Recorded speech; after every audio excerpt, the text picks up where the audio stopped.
shall I say, as a particular image when that's not really what it is.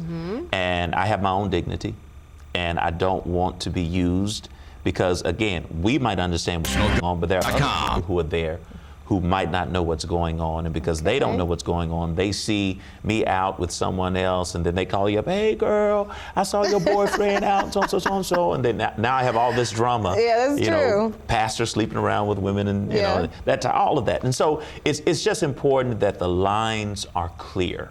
And I have no problem with a platonic relationship. I have no problem with helping a friend out, but as long as there's a clear understanding of what's going on. And I think that's with anybody. Yeah. You should have a clear understanding of what you're doing. Because, you know, with you being known in this city and other places too, people see you out. Maybe you are out with a platonic friend, and maybe you guys decided to go to a movie, or maybe it was a professional banquet and you didn't want to go by yourself, you didn't want to go with your boys, so you asked her to go. And then the next time you take another one of your friends or somebody from your church, and so do you worry about your reputation, about what people are thinking about you, when you know for a fact we're just out platonically, professionally, there's nothing going on? Do you worry about what other people are thinking when you know in your heart of heart, she knows in her heart of heart, that we just went so we could, you know, we didn't want to go by ourselves, and it's good to have somebody with you, so. Well, in my position as a leader, I do and I don't. I do simply because that's the price of leadership. I mean, you're a personality, people know you, they see you, and so therefore, all of a sudden, if they see you out with someone, you know, that's celebrity news, you know, because you're Loretta McNary. Whereas your average 9-to-5 individual who don't have the public eye, they could do something like that, and within their circle, people would know, but it's not really that big of a deal. With me, because I'm in front of so many people, I must be careful about and my you're perception. A pastor, which people already have this ideal of, you know. But now that's the part that I'm concerned about and that I watch. But then there's this other part that that I'm not concerned about, because I'm still in the business of educating. Sometimes people need to know that what I do and who I am, they're the same person, but those are two distinct individuals. Simply because it's like the teacher. I like to use this example. I remember my 5th grade teacher. She came in one day and she was pregnant, and it was obvious she was pregnant. And everybody was in the class like, oh, the teacher is pregnant. It's like, yes, she has a life. She does not teach math her whole life. She's not just hours. And sometimes people can possess you. And they say, you're mine. And so this image that I have of you, this is the image that I want you to have forever. But, you know, I balance that out. As long as I know what I'm doing, as long as there's an understanding between me and the other individual, because we have this other thing too, in going back to loneliness, who says that the person that you're with, you automatically must marry them?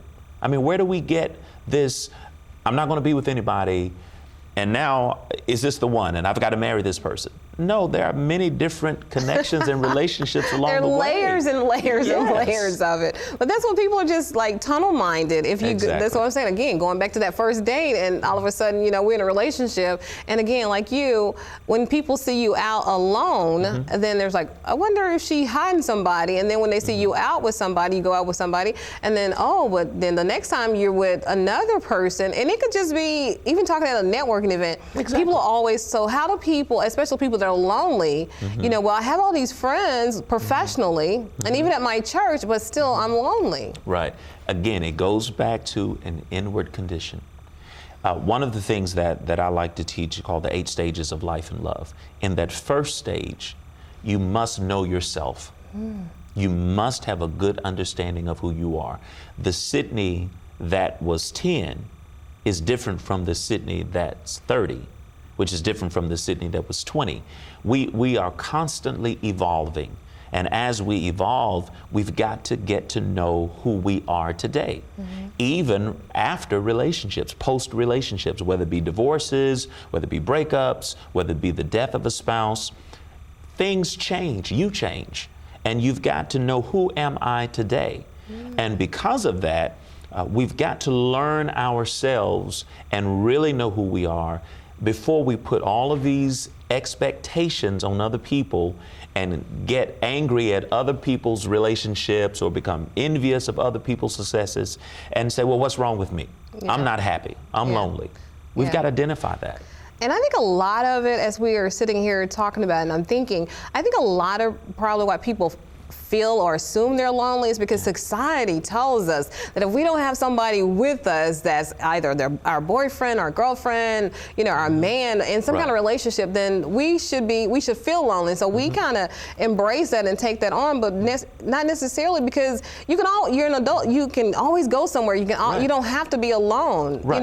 You have friends, and there are always things going on. And if you're in a church, you can do the church route. If you don't, you're like, I don't want them to, be so religious. I just want to go have fun and do a little dancing or whatever. Right. I say it's okay for Christians to dance, but don't take that from me. That's just what Loretta and her God has worked out. Right. That if Loretta want to dance, Loretta can dance. So and I will dance until I can't dance no more. Exactly. So you can invite me to your parties. And, right. I may come and I will dance.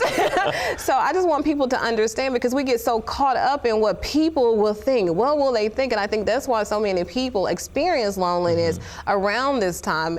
And then you have the people who are just faking it. They're going to all the parties. They're, at the grandmother's house for Thanksgiving, for Hanukkah and Kwanzaa and all that good stuff. But they're still feeling a void within. So I think after watching this show, they can say, well, how do I fill that void? How can I not be lonely the next time or first, then we got New Year's coming up. Exactly. Everybody got to have somebody where you can lay your lips against somebody else's lips at 12 o'clock midnight to celebrate the new year. Well, if you don't have anybody, that doesn't mean you're not anybody. Right.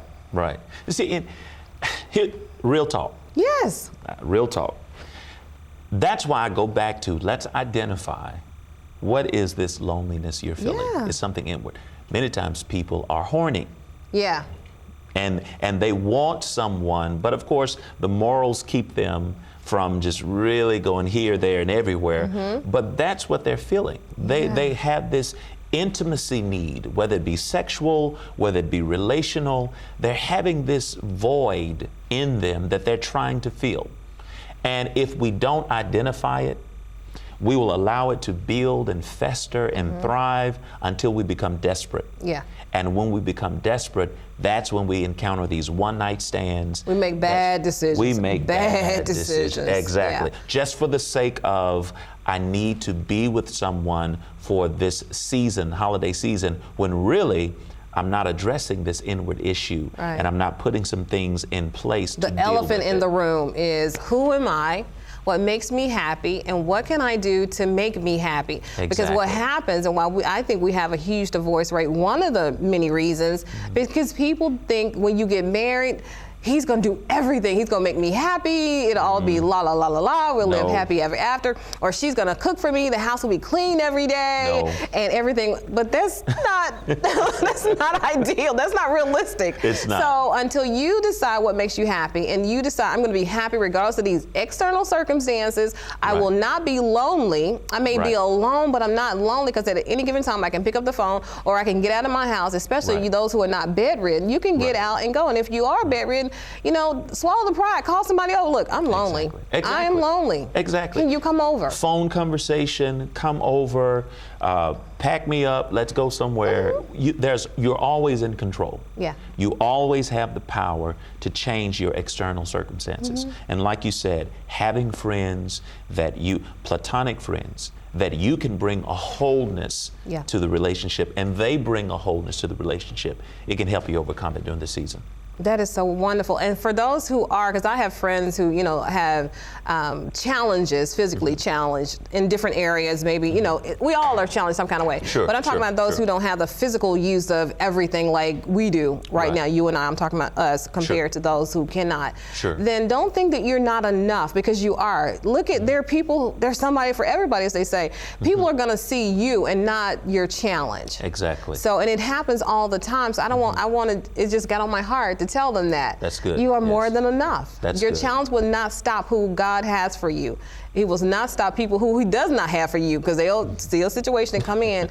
So you can, you're not forgotten. You're not cheated. You're chosen. You're just chosen. Oh, that is good. That's not mine. Priscilla Shower. She used it in a different content, but I added it's something to it. It's yours right now. It's mine right now. But yeah, you're not cheated out of anything. You're chosen. Yes. And you hit the nail on the head. provide hope for everybody, Yeah. because there is hope Yeah. for everybody during this season. For everybody during the season. Yes. And and then it takes us getting out of our own selfish or self-loving of ourselves to get through the holidays, to reach out to other people. Because like you said, when we first got on the show, if you become a blessing to somebody else, you yourself will, feel enriched and joy-filled. So we got 1 minute. What can we tell them about the loneliness during the holidays? Well, again, identify that whatever that is in you. If you need help, seek help in doing that.